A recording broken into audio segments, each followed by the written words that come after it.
Welcome, everybody, to the newest episode of Chatter from the Cheap Seats. I'm Jack, along with Sammy and Ori.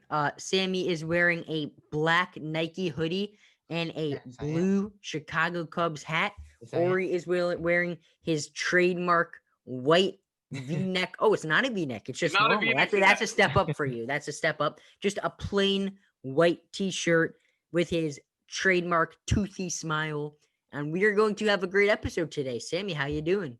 I'm doing pretty good. A lot of sports stuff, so that's been on my mind. Not all of it good, from my perspective, but we'll get into it. We have a lot to talk about today. Ori, how are you doing? I'm doing very well.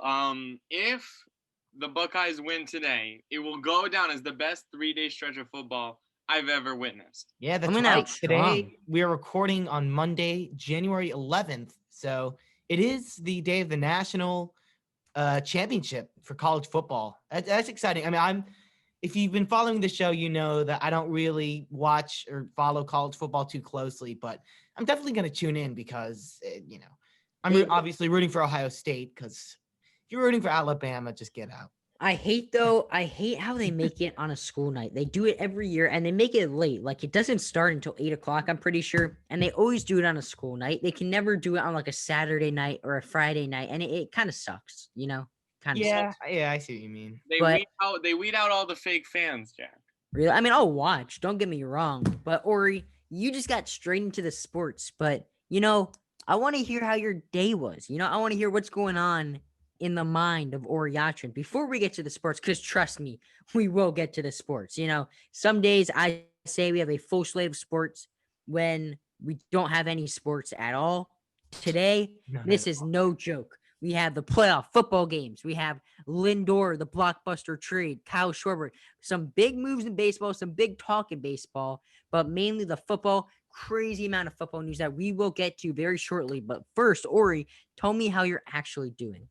I am doing marvelously well. Not only am I happy because of some sports that went my way, including the Ravens win against the Titans, but also I've been playing lots of video games. What game? School has been pretty easy coming back from break, so I've just been playing video games and I've enjoyed my time. I'll say that. Winter break, the winter break, like coming out of winter break and coming out of New Year's, I feel like is the hardest transition Yeah. the entire year. Because I'd say another arguably hard transition. Word Oh pod. my God, word pod is coming back from summer break. But I feel like they kind of ease you into that. Like you have like a half day, or like you don't really do anything the first day. Yeah. Maybe you get homework, a light homework the second day. You know what I'm saying? Yeah, but But I feel like coming back from New Year's, coming back from winter break, it's like a freaking truck, man. I had coming back from break, I think I had like 2 tests like within the first like week.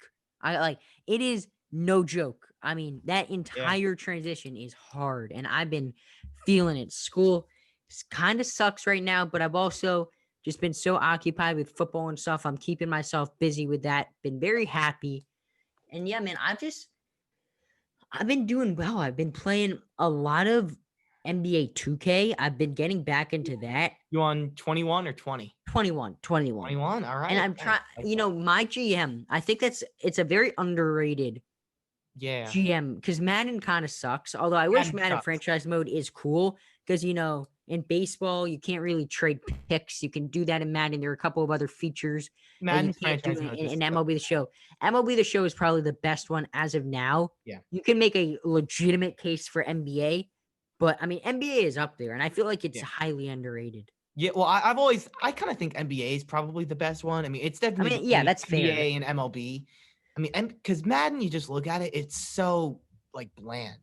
And Like, it's you like play it that stuff- has the most opportunity. well, Like, it and could be so cool. well, it could be so cool, but they just haven't done anything with it, and they're adding like SpongeBob to the game. Like, what are you doing, Madden? I mean, it's so dumb. I mean, I used to love doing that, and before they kind of changed, like Madden 15, 16, like franchise mode was like pretty fun. Since like 17, it's been the same mode every year, and I hate that.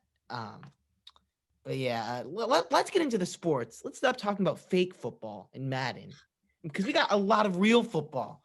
And we're going to go through all of the games. We're going to give our takeaways. We're going to give some hot takes we have. We have a lot to talk about. First, we're going to go in chronological order. Bills, Colts, and Oh, are this we a was cron pod? hmm?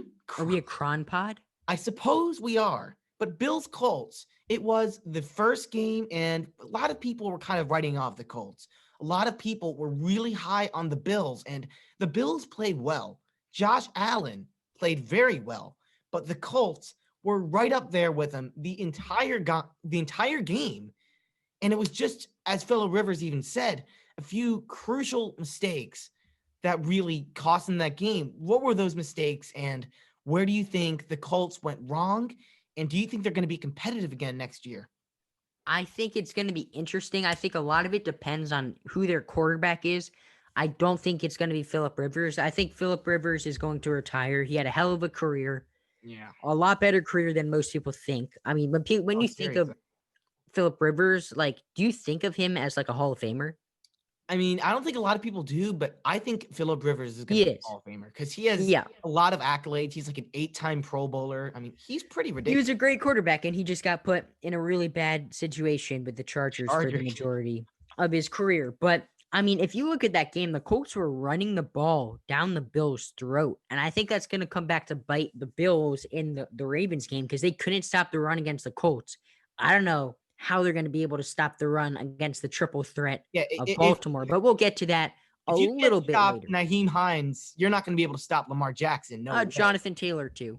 Well, both of them. Yeah. I mean, the Colts have a very underrated run game. I'll put it that way. I mean, because they had Mac's been out for a while now. But I mean, when they have all those three guys healthy, you have Mac, Taylor, and Hines, three guys who are fully capable of being good running backs in this league. And if they could even get a quarterback, we'll talk about it later, maybe a Deshaun Watson who can get some stuff done on his feet, it'll be like a four-sided run game for the Colts. And that's how they stayed in that game. And there were some times where there were some very aggressive coaching decisions.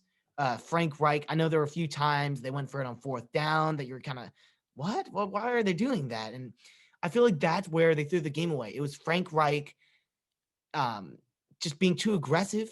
And that's how the Colts lost it. I mean, the talent, the personnel, they gave it their all. And they honestly outplayed the Buffalo Bills. It was just some coaching decisions that put them behind. And the Colts should be excited for the future because they really have a great core defensively and offensively to be a good team in the future. Yeah, I totally agree with you. Frank Reich might have lost them the game, but I think it's kind of important too against a team like the Bills to stay aggressive. Yeah. Kind of like the same philosophy you have against a team like the Chiefs that, the Bills are closely compared to at times because they have a very electric quarterback and they have an offense that can score in a hurry. So staying aggressive, especially when you have a quarterback like Phillip Rivers, who might not be able to win in a shootout, I think it's good to stay aggressive. He might have been a touch overly aggressive, but I'd rather have that happen than him be conservative. But Yeah. I think the real question is if this Bills team, going on into the next round, if they can, defend the run. And that, they were lucky they didn't lose to the Colts because they let a lot of rushing yards. And it just came down to Phillip Rivers not being enough. And I think that it's going to leave a sour taste in his mouth, but he's going to end up retiring. I mean, he had a long career.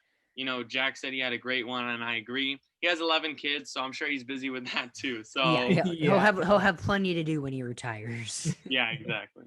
Yeah, I mean, you're talking about the Bills, and I don't think we should be doubting them because I think it's just the Colts are a much better team than people give them credit for. I mean, the AFC this year was ridiculous.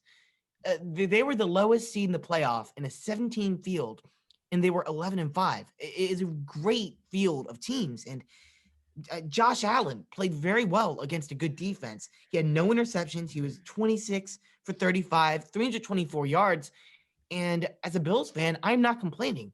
That is exactly what I want to see out of Josh Allen. He looked great. He looked like the MVP caliber quarterback he's been all year, and you want him to be. So at the end of the day, that's the core of what I want to see against in this next playoff game. Let's see, against I'm blanking. They're going to be playing the Ravens, of course. But that's what you want to see against what has been a very good Ravens defense. You want to see Josh Allen go out there and ball out, and that's what he did against the Colts. That's what he's been doing all year. So I still have confidence in the Buffalo Bills, even though it was a closer game against the Colts than some may have thought it was going to be. Yeah, I mean, the Bills really got dominated in the first half of the game, but Yes. they came back nicely. And I think it's kind of interesting how the game ended on a Hail Mary for them, kind of exercising some demons there, I feel, in a way. Because we forget what was the Bills' record? 15 and 1, 13-3. 14 and 2. They would have been 14-2 Bills without record. the No, I think Hail they Mary. weren't 13 and 3, were they? Yeah, Bills were. record. They were 13. Oh yeah, you're right. They were. So they would have been 14 and 2 without the Hail Mary. So it's basically like I mean, that Hail Mary was, it The was Hail luck. Kyler Let's be Murray. I mean, honest. that was just ridiculous. I mean, I mean, yeah, that just it's an goes to show you how amazing good of a team. play, but it was luck. Now, speaking of a team, Sammy, that could have used some luck, the Seattle Seahawks going against the Rams in, I mean, what was a very fascinating game. You got a great defense in the Rams and a putrid offense going up against a great offense, or so we thought, against a putrid defense. And Aaron Donald was hurt. Jared Goff was Did hurt. you Then just he call the wasn't Rams hurt. you can- Then he was hurt. you You call the know, Rams a putrid defense? Or no, the I said the Rams have a putrid offense. Okay. I said the I was Seahawks gonna have a say, putrid I was defense. like, wait a second. Okay. Yeah, Sammy. I mean, who do you think I am here? Come on. All right. But Yeah, it was Carry on. interesting to see how the game played out because it was kind of the best up against the best and the worst up against the worst. So, I was into that game for a lot of that game, and I felt like Seattle, they were never being blown out, I feel like, but they were never really in it. Like, I feel Yeah. like the Rams just like gave them a taste and then was like, okay, that's too much. Like, you go away now. And I Well, feel like Russell Wilson did not play great. Yeah, they never brought the intensity, and that concerns me. Like when you look at the Seattle offense, I mean, Chris Carson is good, but was underwhelming. I mean, they have some decent pieces at receiver. I mean, DK Metcalf is awesome, but besides that, not too deep there. This offense is Russell Wilson. And you look at the stats, and when Russell Wilson, let's see, yeah, I mean, majority of their wins, 9 out of 12 of their wins are when Russ has a QB rating over 100. So they're really dependent on Russ having that, these great performances. And Russell Wilson can't be Superman every day. And he hasn't been. And that's when they end up losing these games because they have to count on Chris Carson to, make some plays, and they have to count on their defense to make them some stops. And their defense and their rushing game is not adequate. It's just not. And that's concerning to me. They never brought the intensity that they should have had to that game. The Rams wanted it more. And yes, it does fall a lot on Russell Wilson, but Russell Wilson should not be the sole factor contributing to wins for the Seahawks. He is the only reason they win games when they lose. When they win, when they lose, he is the reason they lose, and that is not what you want.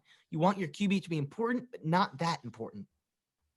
I agree with Yeah. that 100%. Now, Ori, just as a Ravens fan, what was going through your mind in the Ravens game? Okay, because I know there were some ups and downs here with the Titans and the Ravens. We know it's a big rivalry coming up.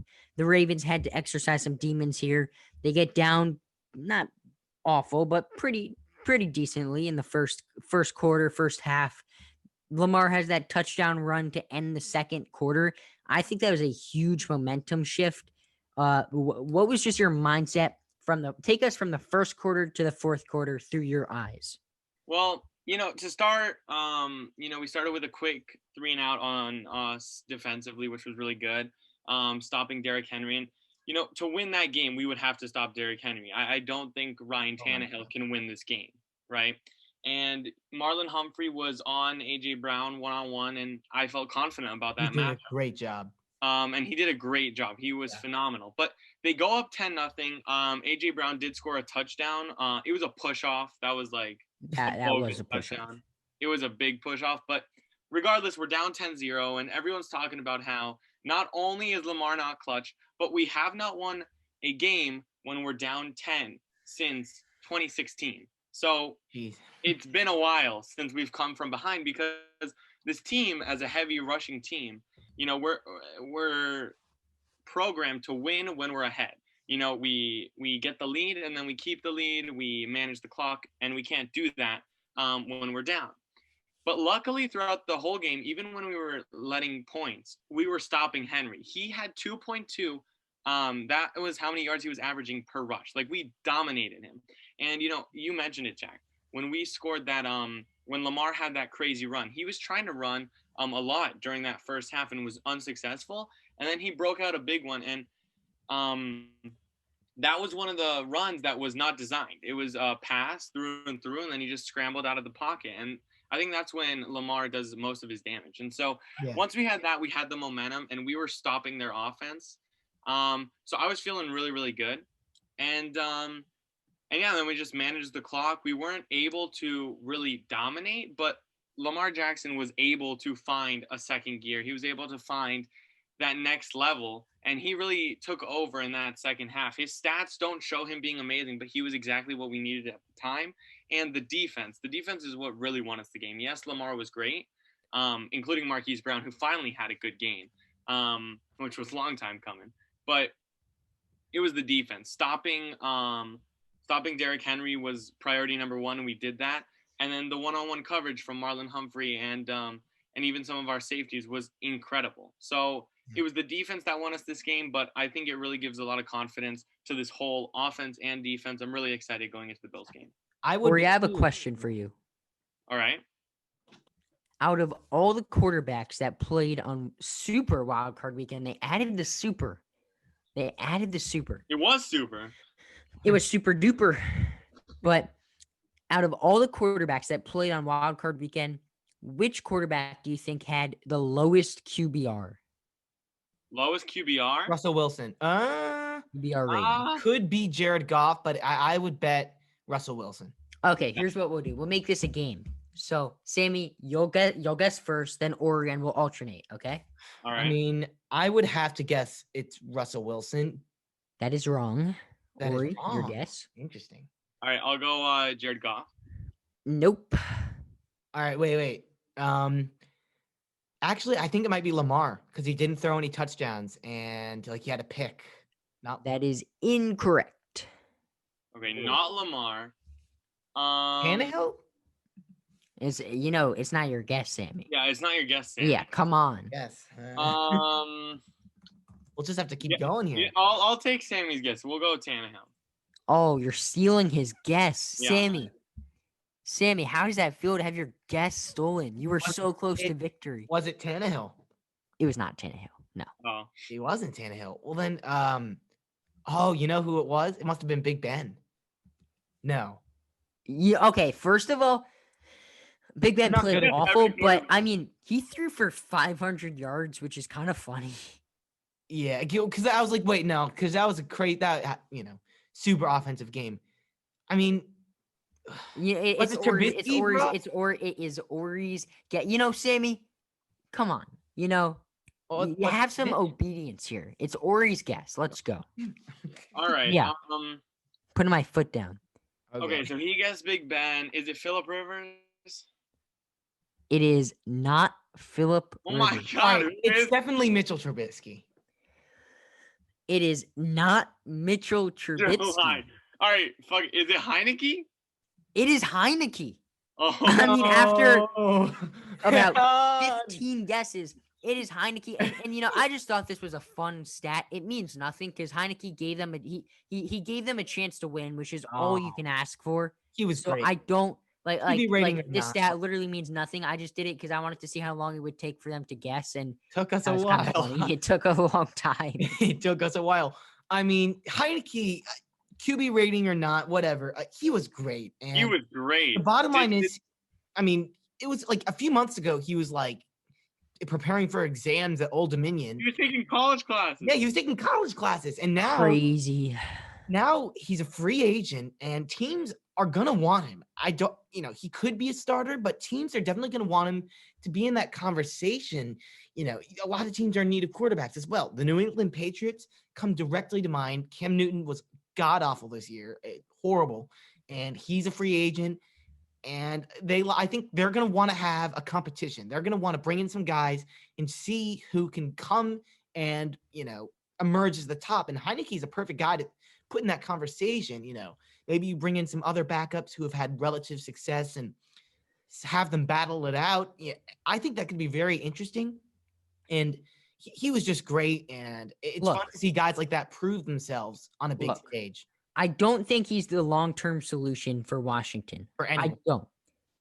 But I think that the fact that a couple weeks ago he was taking college courses at Old Dominion, and now he might have just played himself into a career NFL backup, which is one of the best jobs in sports, being a backup quarterback in the NFL. If he can be a backup quarterback for the next 5 to 6 years, set up his family for years to come, retire at an early age. Because you're still making what, $500,000? What's the league minimum? It's something like that. I think he'd make more than But- minimum if he was signed to be like a second string or something. Yeah, I guess so.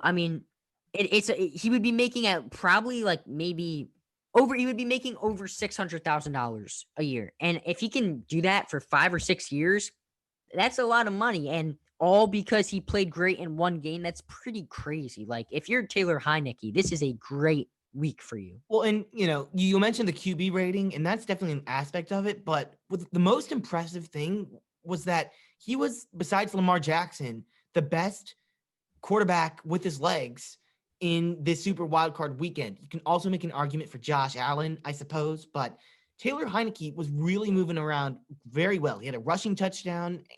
He was seeing these holes that I think a lot of guys don't see, and he was able to get through them. He's athletic, and for a guy that, has had a pretty crazy career path and thought maybe his NFL days were over, for him to be able to do that with that much athleticism, it's tough to see why he wasn't on an NFL team. And you hear these other members of the Washington football team talk about him and his leadership and what he brought to that locker room. And it makes you question even more why he wasn't on a team. All these guys mention how he's such a leader and he brought a fire and he's a fighter. And those are all the things you want from a quarterback in the NFL. And it's crazy that he wasn't on the team. He'll definitely be on an NFL team next year, starting or not. We will see. It'll be interesting to see how that plays out, depending on which team signs him. Maybe it'll be the Washington football team. Maybe it will be the New England Patriots. We'll just have to see. But exciting things will come for sure for Taylor Heinicke, and you'll definitely see NFL playing time again. So yeah, as you mentioned, Sammy, Heinicke was incredible moving in the pocket and running for yards, and that's the new thing in this league. You look at all the best quarterbacks in the league, and they can all move. Even older guys like Aaron Rodgers can still move outside of the pocket. Maybe not like Lamar, but he can not super well. But Lamar is on a whole nother level. Yeah, but he can still buy some It's time. Lamar. No, it's Daniel Jones, Lamar Jackson, everybody else. Okay. Daniel Jones is nothing. Heinicke runs much better than Daniel Jones. That's false. That's not true. Daniel Jones is legitimately fast. He has straight line speed, but Taylor Heinicke is agile, and that's exactly. You can't say that because you're thinking of that one play where he tripped and fell. Daniel Jones has scored on large rushing touchdowns, like 10 yards or more, at least 5 times this year. Like, he's made moves. Like, he's not just a straight line runner. I know that's what you think. A straight line runner. I'm sorry. Look up Daniel Jones rushing highlights this season. He is agile. He's Vanilla Vic, baby, and he's had the fastest run this season. So, all right. I don't know what you're saying. I think we got a little off topic here. All right. Athletic guy. This is not worth the time. Anyway, as I was saying, Heinicke is going to be really interesting to see where he ends up and if he starts. I think he can start, but we'll just have to see, and we'll have to see which team he goes to. But it's going to be interesting nonetheless. All right. Well, let's move on. We already talked about the first Sunday game. The second one, it was broadcast on Nickelodeon, which was interesting. I did not watch it on Nickelodeon. I watched the pregame stuff. And from what I have observed, it was interesting to say the least. Did either of you guys watch it on Nickelodeon? Or were you guys I- normal and watched? I couldn't find it on my TV. Look, people are hating on it. People love it. It's horrible. How It's can you bad. hate on it though? Like it's not meant for you. It's meant for little kids. Yeah. Like how like if you don't like it, don't hate on it. Just watch on CBS. Like it's not a big deal at That's all. what I Like, did. You know, if you like it, you can watch it on. If you have a young kid that you're trying to get him engaged in football, watch it on Nickelodeon. If you don't want to watch it on Nickelodeon, Watch it on watch it on CBS. CBS. There is literally there's nothing bad. Like, what are you possibly hating on? Like, you know? I just thought some of it was tacky, but that's just But it's me. not But meant for you, Sammy. So it it isn't. can be tacky. Like, But you know? with CBS, just before you actually talk about this game, Jim Nantz and Tony Romo, best broadcasting crew in football. The $17 million man. He's overrated. I really like Tony Romo. I mean, if he has one more ooh and ah, this is Tony analyst in Romo. sports. This is Tony Romo broadcasting a play. Okay, so Sammy, you're Jim Nantz. I'm Tony Romo. So just call a play. Just call a play, and I'll be Tony Romo. All right, Big play, Trubisky big play. throws down the field and Oh, Devon- ooh, ah, way, oh, ah, eh, oh, ah. Like Tony Romo, that's what he does. Like he steps all over Jim Nantz. He's inexperienced. He makes some great analysis, but at the same time, he's a big ooer and hour. I disagree. I think Tony Romo is one of the few guys who he adds interesting points to the game that make me it actually increases my knowledge. But at the same time, a lot of guys don't do that. A lot of it is pretty bland and stuff I already know. Tony Romo has a perspective that is unique and he takes advantage of it, and I love it. And even though it was a tough game to watch, those two guys calling it made it entertaining for me. And let's talk about this game now. Bears lose to the Saints 9-24, 21, something like that. But whatever the score was, it was bad. Oh, it was 9-21, but it was really 3-21. Yeah, I mean, it was Bears scored on the last play, which was an incredible catch by Jimmy Graham. Could have used it earlier. But the tough thing for me as a Bears fan with this game is that we could have won it. And it comes down to one play. One play set how that game was going to be. One play said, we're not going to win this game. And you guys know, if you watch this game, you know what I'm talking about.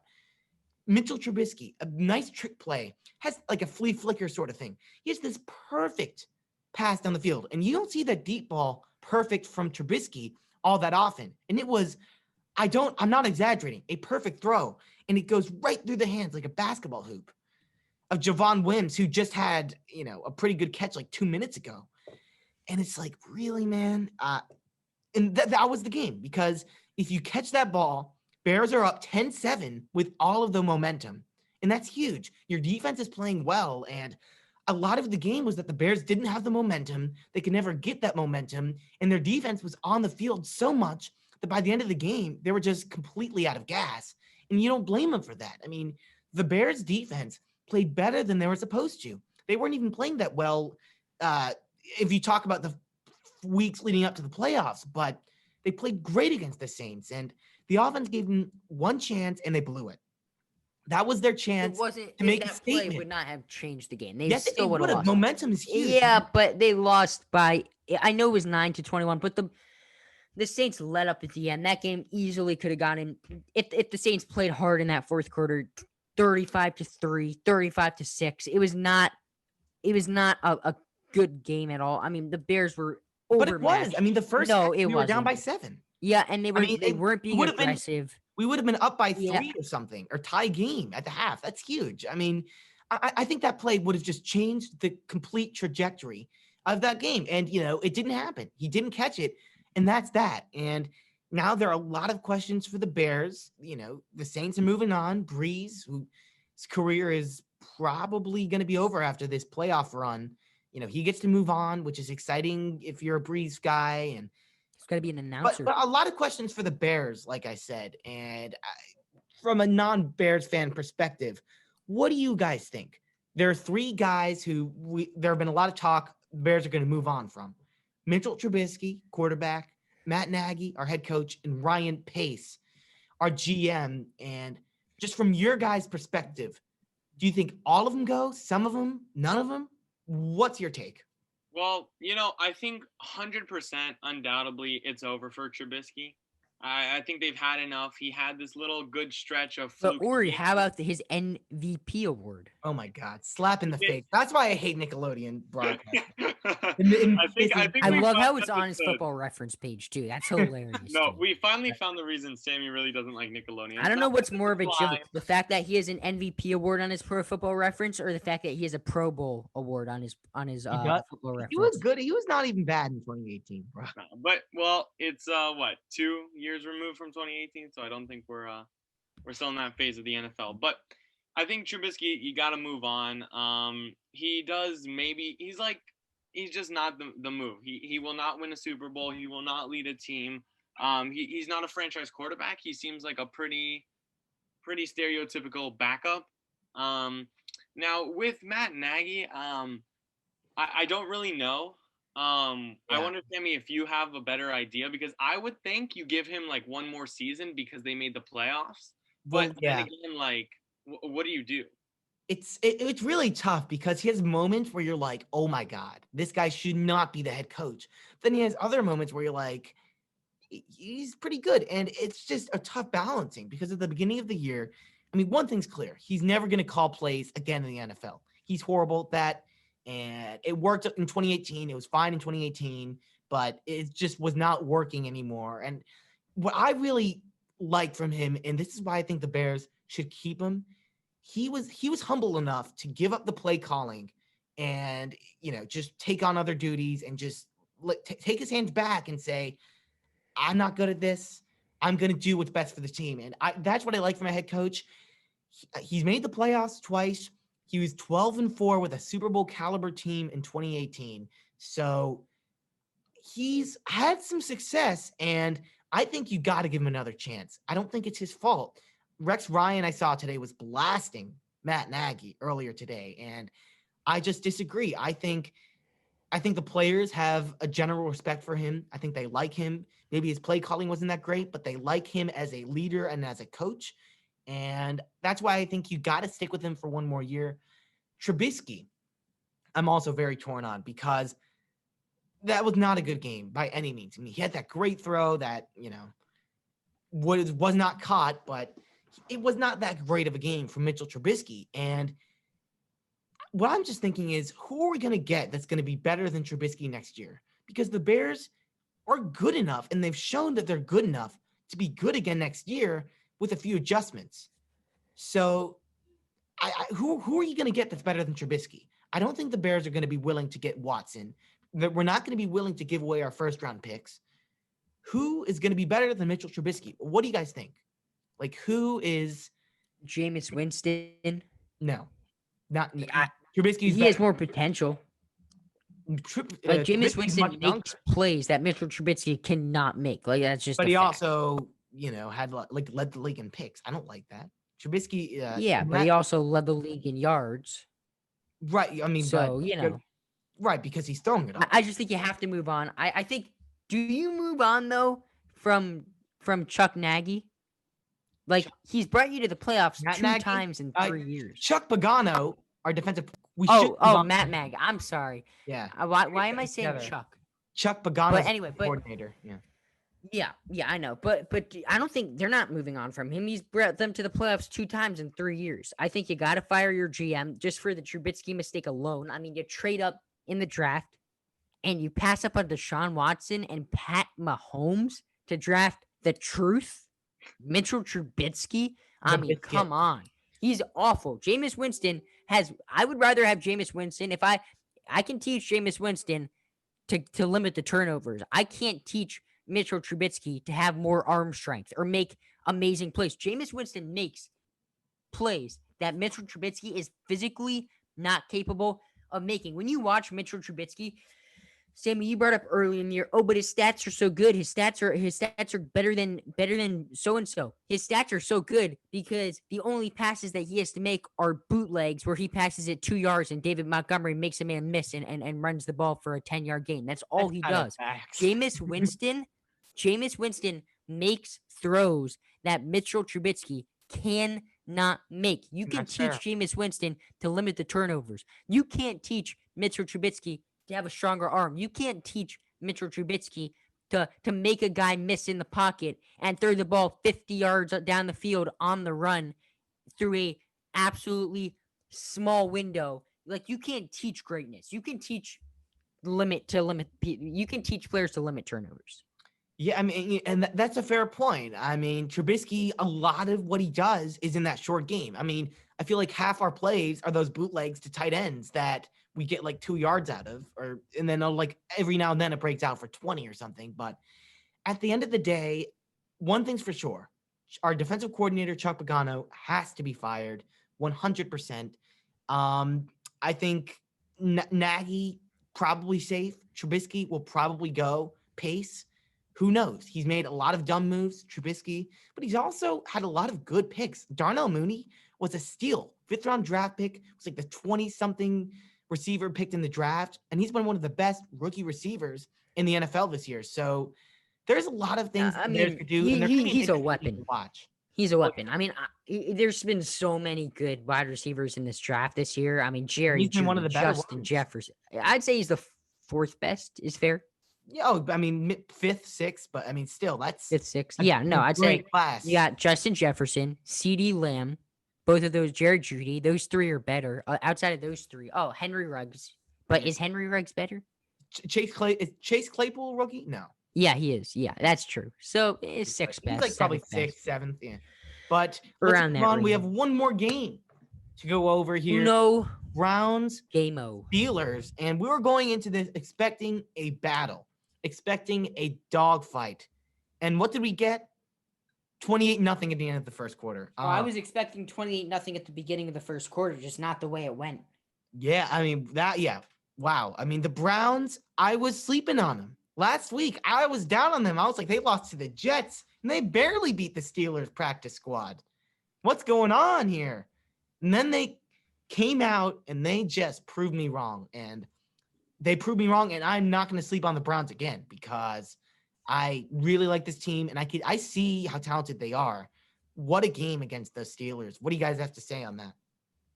I mean, it was just insane. The way this game opened up, if you guys were not watching, was just the most insane way a game can open. Flashbacks to the Super Bowl a couple years Yes. ago, man. Yeah, bro. Yeah, seriously. Pouncey, one of the best centers in the league. He's a big-time veteran. Snaps the ball way over Big Ben's head, and it rolls in, and the Browns jump on it for a touchdown to start the game, 7-0. And then Big Ben throws a pick. There's a fumble. I mean, it's just madness. It's just absolute madness in the beginning of the game. 28-0 at the end of the first quarter, and it was the most points scored by a single team in the first quarter of a playoff game. And I mean, I don't think they could have scored any more. It was just like play after play. It seemed like they were scoring or in scoring position or were about to make a turnover. It was just incredible to watch as someone who hates the Steelers. So yeah, I mean, now the Browns are going to play the Chiefs. That gives the Ravens an easier matchup against the Bills, which I'm also happy about. But that game was just insane. Insane. Yeah. There's no way you were expecting that, Jack, right? No one was. No, I don't think anyone was expecting that. I don't think Kevin Stefanski was expecting that, Yeah, man. sitting on his couch. I mean, come on. Everything is stacked up against the Browns. They Their didn't even head have the coach coaches. has a COVID and is at home. They don't have a head coach. I mean, I don't know how you lose that game as the Steelers. And the bottom line, the Browns just took advantage of opportunities. Their defense was incredible. I mean, that's really what won them the game. I mean, that first quarter, they had like a pick, the fumble at the end zone, which was not really forced, but, say what you will. Really good job by that Browns defense. And it shows that they could be very underrated. We know that this offense has some serious weapons. We saw Baker Mayfield was really feeling it. Browns could be a fun team. And I know no one's really saying they're going to beat the Chiefs, which I don't think I'm going to say they're going to beat the Chiefs either, but don't count them out against the Chiefs. They have a lot to fight for. I think they have a huge chip on their shoulder after losing to the Jets. They still have that chip on their shoulder, and they're a great team, talented, fun to watch. 100%. And the final kind of NFL news we have before we go to our divisional round preview is that Doug Peterson, former head coach now of the Eagles, gets fired. We all know what happened to them in week 17 when he, benched the starters, took out Jalen Hurts, lost that game seemingly purposefully. So, I mean, lots of the players were angry. I think this is a very, very good move from an organizational standpoint. But I didn't expect it. Sammy, did you expect this to happen? Yes, I think I did. I mean, I think the players were all around livid. And there haven't been any reports of this, but I'm sure a lot of them went, to upper management, the front office, and I'm sure they were, pissed that Doug Peterson made them lose that game. And as a player, I would be pissed as well. And when you have a whole group of players that is not behind you, you can't be successful. I think the Eagles made the right move, and I think that decreases the likelihood of Carson Wentz being shipped elsewhere. It still could happen, but now that Doug Peterson, who we know they did not like each other, Carson Wentz and Doug Peterson, now that you take Doug Peterson out, Carson Wentz may be able to stay in Philadelphia, or that likelihood increases. We'll just have to see, but I think it's a good move. I think it was expected, and Doug Peterson, he'll probably find a job somewhere, but what he did in Week 17 is always going to be unexcusable. I have 2 words for Doug Peterson. Doug, I heard this on ESPN. Doug I like that. Shoeless Joe Peterson, or Shoeless Doug Peterson, because he's the first player to tank a game that bad since Shoeless Joe Jackson. But I have 2 words for Doug Peterson. Good. Bye. That's one word, but No, it's not, because it was not. Goodbye is one word, but emphasize. yeah, exactly. I didn't say goodbye. I said good. Bye. Separate words, Sammy. Word pod. But I am not going to miss you. I don't think Philadelphia is going to miss you. You know they have a statue of him. Doug Peterson? They have a statue of Doug Peterson and Carson Wentz. Or is it? I don't know if it might be Nick Foles. It might be a statue of Nick Foles. It's Nick Foles. Yeah, I mean that's well deserved, but I'm pretty sure they have a statue of Doug. Let me look it up. Statue of Doug Peterson. Yeah, they have a statue of Doug Peterson in their stadium. They got to take that down. He did win a Super Bowl. It's Nick Foles. It's Nick Foles and Doug Peterson. They win a Super Bowl. It says you want Philly, and then it says Super Bowl, February 4th, 2018, and then of course it has Bud Light on both sides of it. That was one of the best Super Bowls in recent history. That was a good one. That was a great. It's 9 feet. They have a 9-foot statue of Doug Peterson in their stadium. That is crazy. Now, another player that might have a statue one day is Deshaun Watson. Yeah. Deshaun Watson wants out of Texas. I want out of Houston also if I were him, because he is not in a great situation there. Now, Ori, I'm going to give you a couple teams off the top of my head. I'm just going to list a team, and I want you to tell me the percentage chance that you think that he goes to that team. Okay? All right. Patriots. 60%. Dolphins. Wow. 5. 49ers. 5. Football team. 5. Not even football team. Just team. Just team. The Jets. Jets, no chance. 0. Really? I don't think that's fair, because the Jets, I think they actually have a pretty high chance, because they have a ton of draft capital. They have the number 2 pick. They have another first-round pick. They have a bunch of draft picks. Sam Darnold. Like, the Jets have a lot of draft capital. In order for the Jets to get Deshaun Watson, they would need to have a good front office, and that's something that they just But don't. that's not true. The Jets have Joe Douglas, who won the Super Bowl in Philly.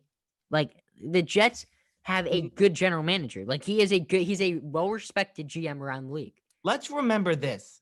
There is not an 100% chance Deshaun Watson is getting traded. I'd say that it's more likely that he's not going to get traded. I'd agree. I think with these that. are I'd more agree with that. speculation. Okay, Sammy, we're going to go with you in the second half, okay? All right. Colts, I'd say basically no chance. I don't think they're going to bring him in. But Broncos. I'd maybe lower chance than the Colts. Bears. 5%, but not likely. Giants. 0%. I'm not very high on any of these guys. And the Bears, I just gave a little higher because, they really have no quarterback. All these other teams, like the Colts, technically Phillip Rivers, and then they have Jacoby Brissett if worse comes to worse and they can't get anyone else. Giants have Daniel Jones, who I think they want to believe is their guy. Broncos have Drew Lock, who they want to believe is their guy. Bears don't really have anyone unless they hang on to Trubisky, which doesn't seem very likely.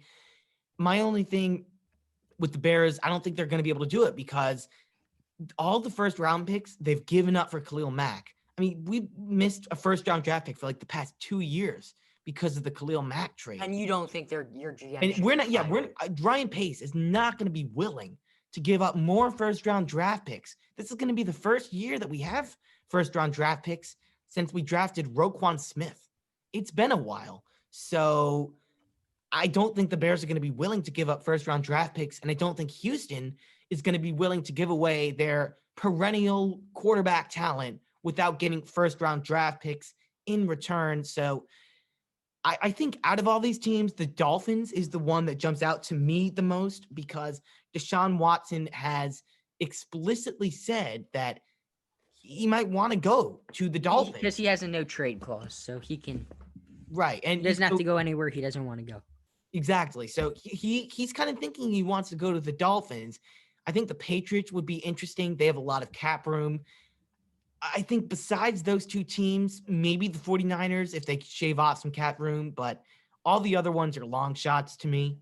I think it would be tough for any of those other teams to get him, but you never know. And it's going to be an interesting thing to watch because, it's like the Lindor trade. Like it seemed pretty likely, but we were wondering for a bit there, is it going to happen? Are the Indians going to hold on to him for another year? And we'll be talking about that. No, I don't think it's like that at all. I think that the Lindor trade, I think we all knew that Lindor was going to get traded. Yeah, that's fair. There's a very good possibility that Deshaun Watson doesn't. And as we transition over to baseball here, we have to get serious for a second because one of the best men in baseball, one of the best people in baseball, Tommy Lasorda, has passed away.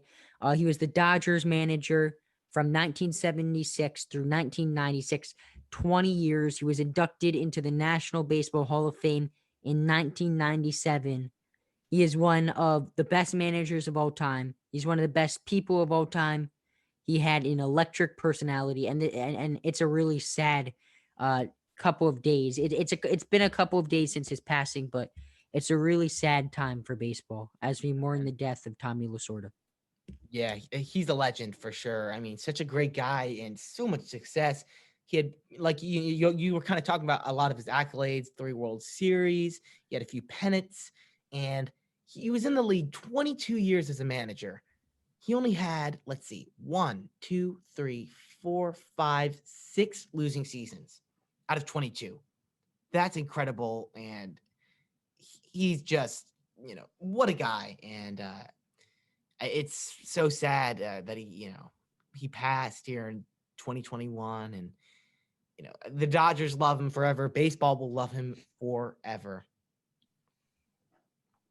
For sure. I mean, he was possibly the best Dodgers manager of all time. I mean, he was probably the best manager of all time. I mean, yeah, he's up there. Yeah, he definitely is up. I mean, he is the best manager of all time, or the best Dodgers manager of all time. Yeah, for sure. Oh, yeah. But let's move on from that somber news and go on to something a little more exciting. We're going to the divisional round preview. So as you guys know, football, all right. Yeah, back to some more football. Just to finish up kind of all we have on football. We got NFC, AFC matchups. We'll start in the NFC. Jack, give me your take. Rams at Packers. I think the Packers are going to blow him out. I think Jared Goff is not a good quarterback. I think he's proven that. I think the Packers are the best team in the NFC. I think the Super Bowl is either going to be Packers Bills or Chiefs Bills or Chiefs Packers, which would be awesome to watch. But I think the Packers are, Aaron Rodgers, the MVP of this year, soon to be named. You got Jair Alexander. And for me, the most exciting part about this matchup is watching arguably the best quarterback in the NFL, top 3, Jalen Ramsey, going up against not arguably decisively the best wide receiver in the NFL, Devontae Adams. That's going to be so fun to watch. However, like I said, I don't think it's going to be a close game.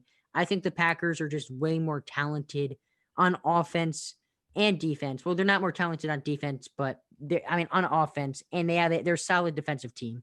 I think just overall, they're a much better team than the Rams, and it's not going to be a close game. See, I think it's going to be a close game. I think the Packers will definitely win, but I think just because it's going to be low scoring. I mean, I don't think. I mean, as great as this Packers offense A lot is, of it also it's the depends on best if Aaron offense in Donald plays. It's right, but it's the best offense in football versus the best defense in football, which is obviously going to be very fun to watch. And it's going to be a low scoring game. I think the Rams defense is really going to hold them. And we know the Rams offense isn't going to really be able to muster much. Is if Jared Goff is fully healthy, which I don't think he's going to be quite prepared. I mean, he had surgery like 9 days ago, or like 10 days ago or something. It's ridiculous. And I just think the Packers will definitely come out on top. It'll be a close defensive game, but Packers are by far the better team. Or Yeah. I see what you guys are saying. Both of you guys are saying kind of different stuff, but I think with the Rams defense, it's really, really solid. They proved that against the Seahawks. But what I think it's different, this Packers offense when compared to the Seahawks offense. And they have the MVP in Aaron Rodgers. And I think that's kind of going to be the X factor. That's going to be the reason the Packers win. I disagree with you, Jack. I don't think it's going to be a blowout of any kind. But I think the Packers will still win by 1 or 2 scores. yeah. And let's move on now to our other NFC matchup. And these are like this is like the oldest matchup of quarterbacks I think that's ever been in the playoffs. Brady Breeze, a lot of hype for this game, obviously, deservedly so. Who is it going to be that comes out on top? Because to a lot of people, it's not so clear cut. I mean, this is quite the incredible matchup. We're getting Brady Breeze, 2 of the oldest and best quarterbacks in the league. It's just amazing to see that these guys still perform year after year, and it's Breeze probably going to be his final year. It's probably the last one where we're going to see him play in the NFL. And, from that standpoint, I want him to have some success. And I think that he will have success against this Buccaneers team. The Saints are loaded. They're just a loaded team. They have such a good defense, such a good offense. They have weapons everywhere. Michael Thomas is now coming back. You saw him score a touchdown. He's fresh. He's ready. Got some slime from Nickelodeon. Yeah, he got slime from Nickelodeon. Didn't get Nickelodeon MVP, but that's besides the point. So and with like Alvin Kamara and all that, I think it's going to be too much for the Bucs. And Breeze, with all of his experience, he's going to be able to pick up those blitzes that the Bucs love to run, and he's just going to overpower them. I see the Saints winning quite handily, although the Bucs do have the offensive power to make this a closer game than some people expect. Yeah, I hope the Saints win the Super Bowl. I want Drew Brees to get another ring so badly. And Ori, you joke about Mitchell Trubisky's MVP, but 5 years from now he could be out of the league, working at a Popeyes, and a little kid is going to come up to him, holding his father's hand. He's going to be looking up at his father, nervous. Dad, is that Mitchell Trubisky? And the father's going to say, "Yes, son, that is the truth." Mitchell Trubisky and the MVP. The son's like, "Do you think I can go up to him?" And the dad's like, "Well, he's working right now.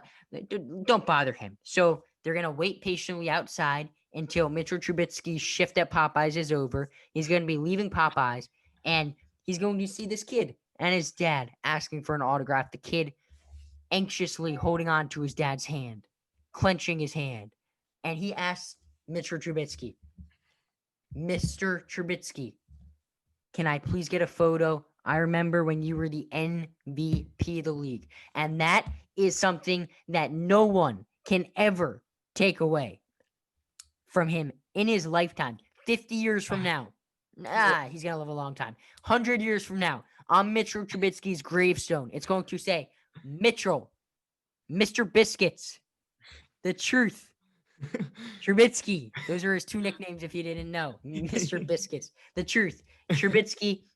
And then it's going to say in parentheses, MVP. comma, one-time Pro Bowl. MVP, MVP, MVP. Mitchell Trubisky, the Nickelodeon player, Nickelodeon most valuable player. You know, I don't know where that Nickelodeon came from. valuable I'm not player. Like, gonna is it lie. an MVP or is it just MVP? Very confusing. Yeah, well, I don't know where that came from, but it was very fascinating. So I like Jack's trip to the future, but back to the present here, or really the near future. And for me, this game, the Saints and the Buccaneers, Saints are definitely going to win this game. They're much more of a talented team. Defensively, they're better. Offensively, they have more weapons. You know, Breeze, Brady, who's better? Say what you want. It doesn't really matter. The Saints are just too talented. And Ori, I thought you made a good point about the fact that this Bucks defense really thrives on the blitz, and that's where they are successful. And that's why they beat bad teams with inexperienced quarterbacks. Taylor Heineke, I mean, he played pretty good, but like at the end of the day, the Bucks defense won a lot of those battles. And that's why they aren't able to beat winning teams, because with that defensive scheme you run, experienced quarterbacks, which a lot of these winning teams have, are going to be able to pick up on that. Drew Brees is not going to be fooled by this Bruce Arians defensive scheme. So I think it's definitely going to be a win for the Saints. Drew Brees he was great against Chicago, a good defense. He's going to be great again against Tampa. And like I said, Tampa's only beat one winning team. That's an issue for me. Saints are going to beat the Buccaneers. Jack, who are you going to pick? Who's your pick? NFC South matchup, third Brady Breeze of the year. I mean, did I already say it? No, I don't think I did. Yeah, I think it's going to be Drew Brees chilling in the breeze. I think it's an easy game. I think just Alvin Kamara wasn't 100%, and he still played really well. I think you get a fully healthy Alvin Kamara. You get Drew Brees and Michael Thomas hitting their stride together, getting that chemistry back. And I think the Saints are going to win, but I do think it's going to be a pretty close game. All right. So that is the NFC divisional round predictions. And now we'll move on to the AFC, and we'll start with possibly the most exciting team coming out of that super wildcard weekend, the Browns. They are facing the Chiefs after walloping the Steelers. Do they have the momentum? Do they have the hype? They're going to lose by 30 points. Disagree. Highly. I think they're going to get absolutely crushed. They're just not. I think they played with a lot of anger and emotion beating the Steelers, and I think that was kind of their goal. I don't think their goal really I don't think the Browns coaching staff and front office went into the season saying we're going to win a Super Bowl. Like, I think it was kind of like get to the playoffs, get Baker that experience. So I think they're going to be less motivated playing. Maybe subconsciously, but I think a lot of the reason why they played so well is just the hatred that they had for the Steelers. I think the Chiefs are this top 2 team in football. You can make an argument for the Bills, but I think the Chiefs are fantastic. They have the best quarterback on the planet, the best player on the planet. They have the best offense on the planet and the second best coach on the planet, in my opinion. So I think that the Chiefs are going to wallop on the Browns. Who's better than Andy Reid? Belichick. After Sammy, come on. All right. Sammy, Corey, back me up here. No, come on. Hey, no, I'm just saying. I mean, 6 ring. I'm not discussing this because one of us is going to end up seriously hurt if we have this discussion. Okay. I mean, Ori, can you back me up on this? I'm backing Jack up on this. Thank you. All right. Thank you. All right. Play with a no talent team. And, oh my God. All right. Fair enough. All right. For this game, I'm gonna have to take the Chiefs. I mean, it's pretty self-explanatory. I like the Browns, and I really, like I was saying, I liked what they did against the Steelers, but the Chiefs are gonna overwhelm them, and it's gonna be a shootout type of a game. I think that's what we can expect. It could be a close type of shootout game, but the Chiefs are gonna come out on top, and I think the bye will come out and help them. I mean, all these guys are rested, they're healthy. Chiefs are ready to pounce, and they're looking to repeat this year. They're going to beat the Browns here in the divisional round. It's tough. It's a tough task, though. Or have you gone yet for Chiefs Browns? No, I have not. So I will now. And I have a little bit of a hot take. Now, the Chiefs have an incredible offense, and the Browns are going to struggle with it. But there's just something about this. I'm telling you, they're going to go out to a really early lead, and they're going to cling on to it with Nick Chubb. I have the Browns winning this game. That Mayfield magic, baby. That Mayfield magic. I mean, I hate the Browns, but I got to admit, I would rather face them than the Chiefs.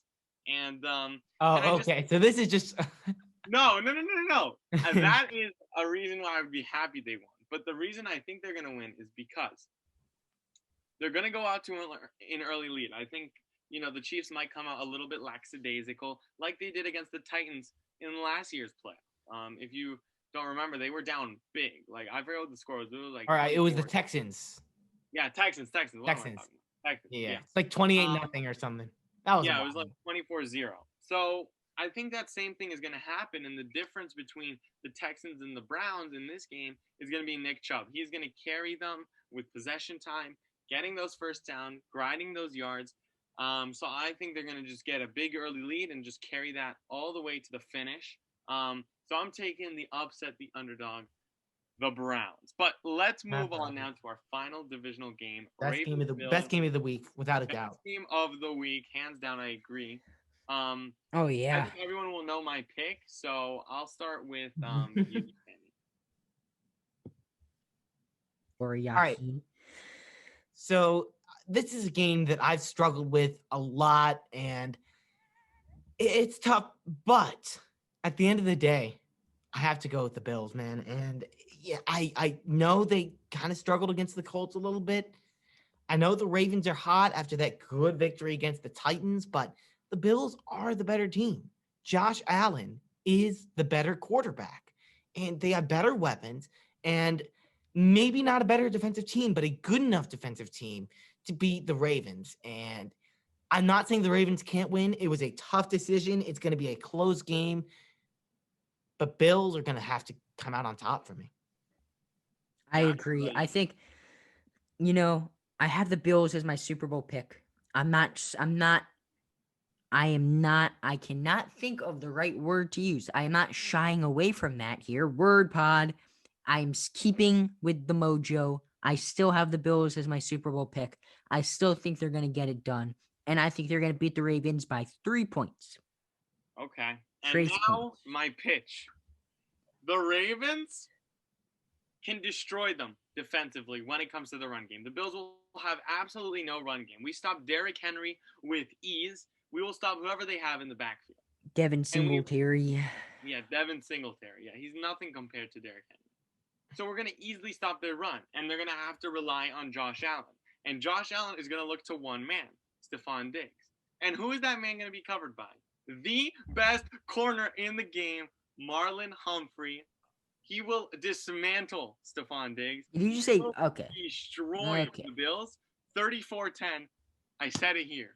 I have my Yankee moments. Let's let Ori have his Raven moments here, because he gets no satisfaction from the Orioles. This is scientifically backed up. How are they going to make it on offense? They can't against this Ravens defense. We match up too well. I think they quite can. They've done it against better defenses than the Ravens. Yeah, I think Stephon Diggs. With that, I think Marlon Humphrey's great. Stephon Diggs. I think Stephon Diggs is better than AJ Brown. I mean, Stephon Diggs is a better wide receiver. AJ Brown had a good game. Stephon Diggs is a better wide receiver than Marlon Humphreys is corner. Yes, I agree. And that will wrap up our NFL segment for today. We spent a lot of time on it, but deservedly slow because there's a ton of stuff going on.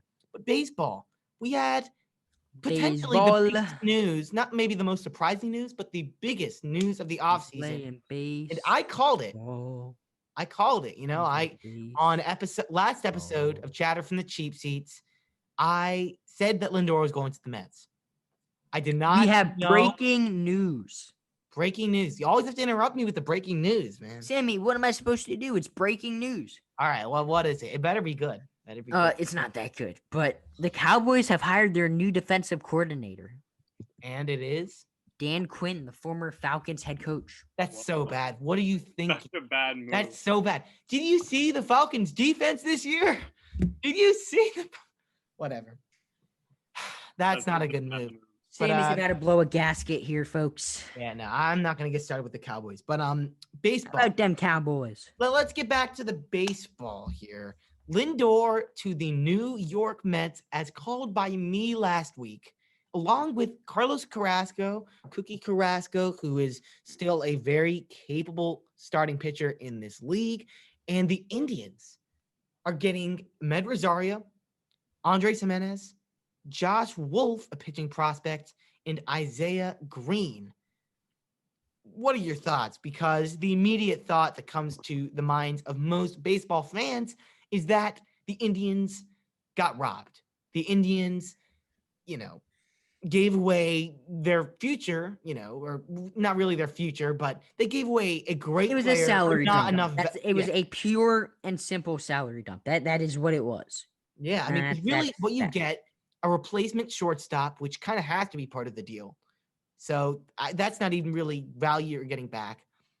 Andres Jimenez, who is definitely the most valuable piece in this deal, the someone centerpiece, yeah. prospects and number 92 in the top 100. Not incredibly talented. I mean, he's crazy talented, but he's not like a top prospect, but he's pretty good. Josh Wolf, who's kind of a throw-in, Isaiah Green, who's kind of a throw-in. So you really only get one piece of value in that entire deal for the Indians. And I get it. It's a salary dump. And now their payroll is extremely low, like in the 20s or maybe low 30s. I think I saw a pretty stat crazy. saying there are 7 players in the MLB that are making more money than the entire Indians payroll. Exactly. And with the Mets, obviously you're getting Lindor, which is huge, and we'll talk about it. But Carrasco's coming in. You're going to have Stroman back. You're going to have guys that are going to be fully healthy, hopefully. And all of a sudden, the Mets are possible World Series contenders. Do you think they're going to win the NL East? And second, do you think they're actual World Series contenders, or do you think they're still a few steps away, maybe a George Springer away from being a contender for the World Series? So I think the Mets are a World Series caliber team, but I don't think you can call them a contender unless they prove it, because chemistry is a legitimate thing. I think we see it with teams right now, the Nets, super teams in the NBA. We saw it with the Rockets. And I know obviously basketball, completely different sport than baseball, and I get that. Baseball is a very much more individualized sport, but I think that the Mets have to prove it first before they can, because the Met fans are saying, oh, we run New York now. They're not better than the Yankees. Let's not get ahead of ourselves. They have some great players. Obviously, their core of the team is really strong, but I don't think they're on the same level as the Yankees, Dodgers, Padres. I'd say they're better. I'd say they're on the same level. I think their pitching staff is on par with the Padres. But their offense is far behind. And I don't think so. With the chemistry, this trade is perfect for chemistry because Carlos Carrasco is obviously a good guy, but I know. I'm not saying, and I know Francisco Lindor is a great leader. I'm just saying it's a lot of new pieces in the clubhouse. That's all I'm saying. Yeah, and I obviously think it's the right new pieces. The pieces I agree with that, but you never know. You never know. You never know. But Lindor is the guy. I mean, I was at like a thing for my school. Brandon Geyer, former Indians player, was speaking, and he was talking about how much of a leader Lindor was in the clubhouse, and that's what he's going to bring to the Mets. The Mets need that, You don't think not Pete a team Alonso that is seems that to have type the of best leader? chemistry, and Lindor is going to help that tremendously. They call him Smile for a reason, and Mr. Smile. Mr. Smile, yeah. And Ori, I want to ask you, George Springer, because the Mets are still kind of in this pursuit of him. Do They're you the think favorite. getting Lindor like diminishes the chances of them getting Springer, or do you think that makes them even more attractive for a guy like Springer to come to New York?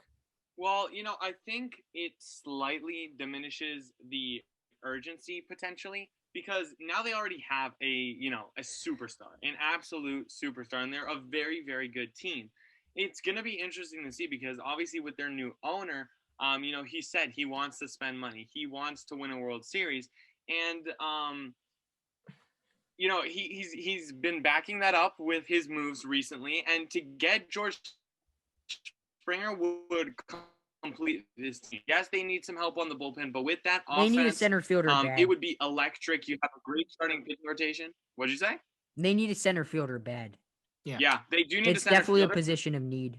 Yeah, I would say it would completely, like, really perfectly round this team out and really make them contenders. I think that would definitely elevate them. Lindor definitely helps them get there, but I think George Springer would really be the cherry on top for already a great free I agent. agree. And And then I think they are the favorite to get Lindor, but that's enough Mets talk right now. Yeah, I mean, before we end the Mets talk, actually, I have one more point to make. Sammy, you mentioned he is a leader. I mean, I think that's one of the biggest parts about the entire trade because beforehand, I mean, they don't have that guy in the clubhouse. Like Jacob Exactly. DeGrom, he's not an outspoken personality. Pete Alonso, he's not an outspoken personality. But I mean, obviously, Francisco Lindor, he's only 26, 27 years old. He's very young. Now, moving on to DJ LeMahieu. Hugh. A report came out saying that he is going to re-engage with other clubs. Should the Yankees be concerned? Should Yankee fans be concerned? No. Yankee fans are freaking out on Twitter. And I just want to say to them, dude, this is how free agency works. They're not only going to talk to the Yankees. That's not how it works. Like they're going to talk with other teams. But it And showed this is my thing. Yankee fans want DJ LeMahieu.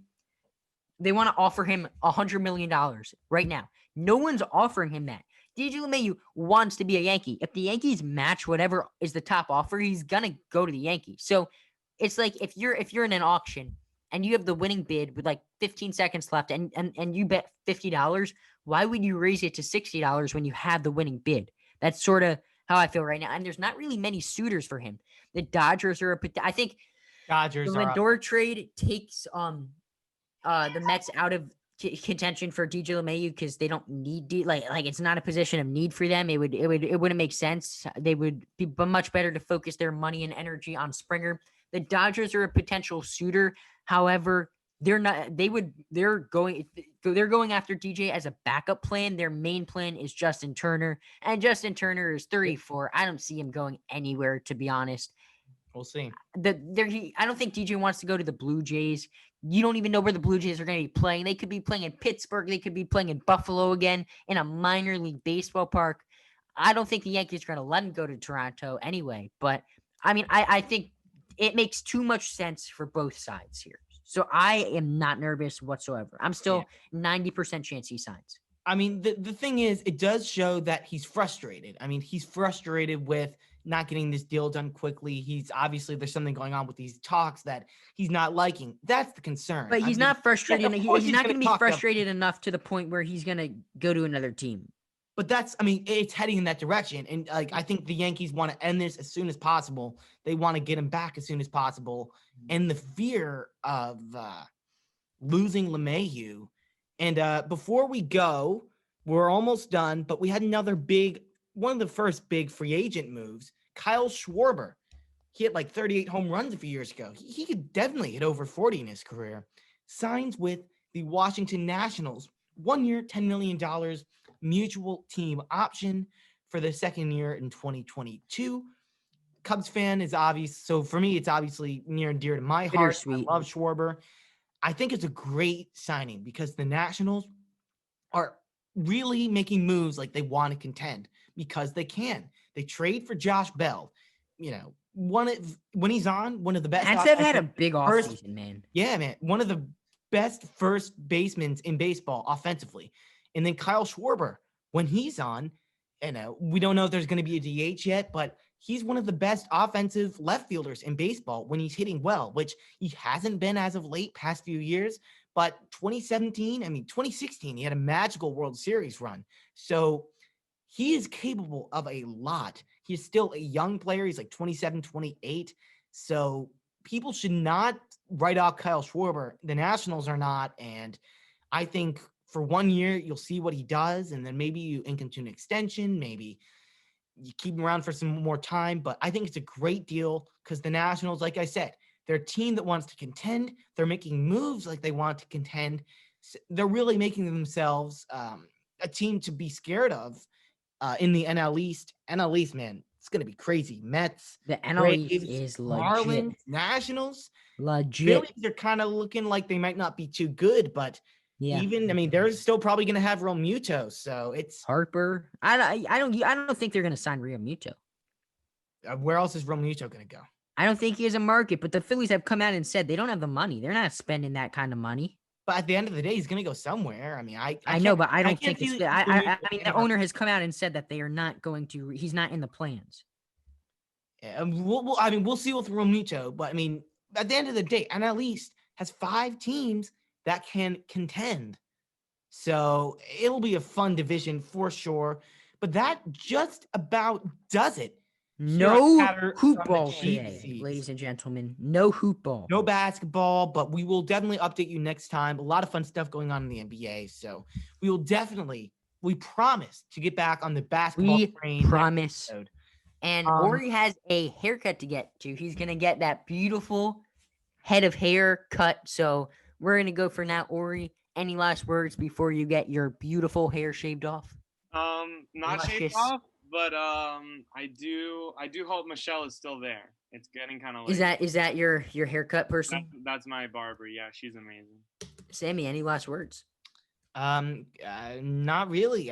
Fun stuff for sports, obviously. We'll get back to basketball next time. Hope you guys liked it. Thank you for sticking around to the end. Means a lot to all of us. Definitely leave a voicemail. I guess Jack can leave that next.